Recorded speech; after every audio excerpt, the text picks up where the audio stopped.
Тұлпар. Ертеде бір сараң бай болыпты. Оның үш жеткен ұлы бар екен. Бай дүниесін қызғыштай орып, жақын адамдарына былай дейді екен: балаларымды үйлендіру мені үлкен шығынға ұшыратады. Әр қалыңдыққа қалың мал төлеу керек, одан да үйленбей тұра тұрсын. Бір күні ағайынды жігіттер жиналып аянышты халдер жөнінде әңгімелеседі. Үлкен ұл мен ортаншыл кішісіне: біздің шыдамымыздан әкеміздің сараң мінезі түзелмес. Оған барып айт, бізді қалай болса да үйлендірсін. Кіші ұл әкесіне ағаларының сәлемдемесін жеткізеді. Әкесі: көз түсіп, табындағы биелер суалып, құлындар өссін, сол кезде сендердің өтініштеріңді орындаймын дейді. Көз де келді, бірақ сараңбай сөзінде тұрмады. Берген мерзімін ұзартып, қыс аязы бітіп, күн жылынсын, сол кезде сендерді үйлендіремін дейді. Қыс өте қатал болып, елге жұта келеді. Малдың барлығы қырлық болады.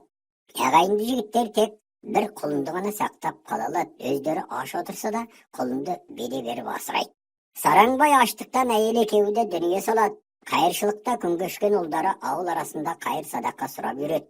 Құлын сұлулығына көз тоймайтын ат болып өседі. Түсі тегіс ақ, терісі күн көзіне күмістей жылтылдаған, жалы үлпілдеген жұмсақ болады. Күндердің бір күнінде кіші інілері былай дейді: құлынды маған беріңдер, мен ел ішін аралап тапқан таянғанымды түгел сендерге алып келейін. Ағалары көнеді. Осылайша ол ағаларын асырайды. Қыс артынан жаз өтеді. Бір күні көрші ауылда тұратын бай үлкен бәйге өткізетіндігін хабарлайды. Бәйгеге таңдаулы 50 жорға қатысатын болады. Бәйгеден бір күн бұрын кіші ұл қырда келе жатып таз итті кездестіреді. Мен өзімнің құлынымды сынап көре аламын ғой деген ойға келген ол қуанып кетеді. Жігіт таз итпен қатарласа шауып, тақымын қысқан сәтте жануар желе жөнелді. Итті аттан қатарласа шапты. Жігіт алғашында иттің қатарласа шауып келе жатқанын көрген еді. Көп замай тазының артта қалғанын байқады.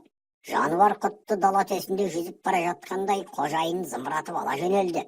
Үйге оралған кішінілері: біздің құлын атылған найзаның оғындай, ол таз итті басып озды.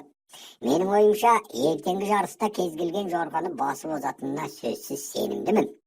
Терлеп болдырған құлынды ағайындылар түні бойы демалдырады, таңертеңгісін бәйгеге аттанады.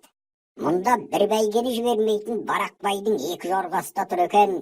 Бұл екеуі де бұрын алдарына жан салмаған жорғалар болатын. Дегенмен ағайындылар бақтарын сынауға баспайлайды. Олар атқа ел арасында мазақтап таз деп атап кеткен кедей баланы байдың балалары ең жақсы жорғаларға отырып қара қой межесіне кетеді. Бәйге жарысы сол жерден басталатын еді. Тазда оларға ілеседі. Жол бойы баланы мазақ қылған бай балалары оны аттан аударып тастап, басындағы малақайын қағып түсіреді. Межел жер Қарақойға жеткен кезде бозбалалар бір қатарға сап түзеп тұрады. Бала олардың арт жағынан орын алады. Жарыс басталып кетеді. Алғашында бала бақталастарының соңында қалғанымен, соңынан құлын жел құйындай жөңки жөнеледі. Бірінші салт аттыны қуып жеткен бала оның бас киімін шешіп алып, бешпентінің ішіне тыға салады. Осылайша басқа бақталастарының да бас киімдерін шешіп алады.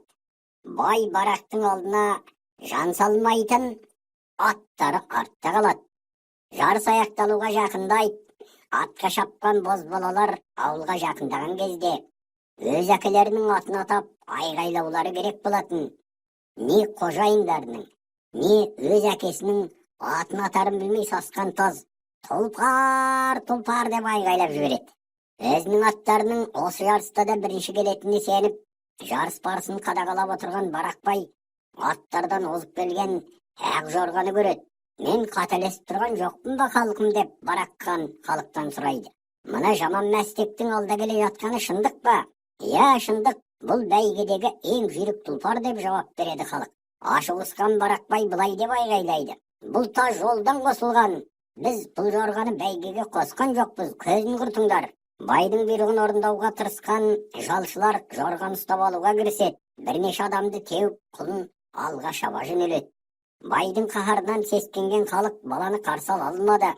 Бейтаныс бір қыз ғана ақ жорғаның ауыздығынан ұстап балаға аттан жерге түсуге көмектеседі. Ашынған Барақбай Бұлат есепке алмау керек, ол бәйгеге қатысқан жоқ деп айғайлайды. Осы кезде бала биік төбеге шығып халыққа былай деген екен: міне, менің бақталастарымның бас киімдері.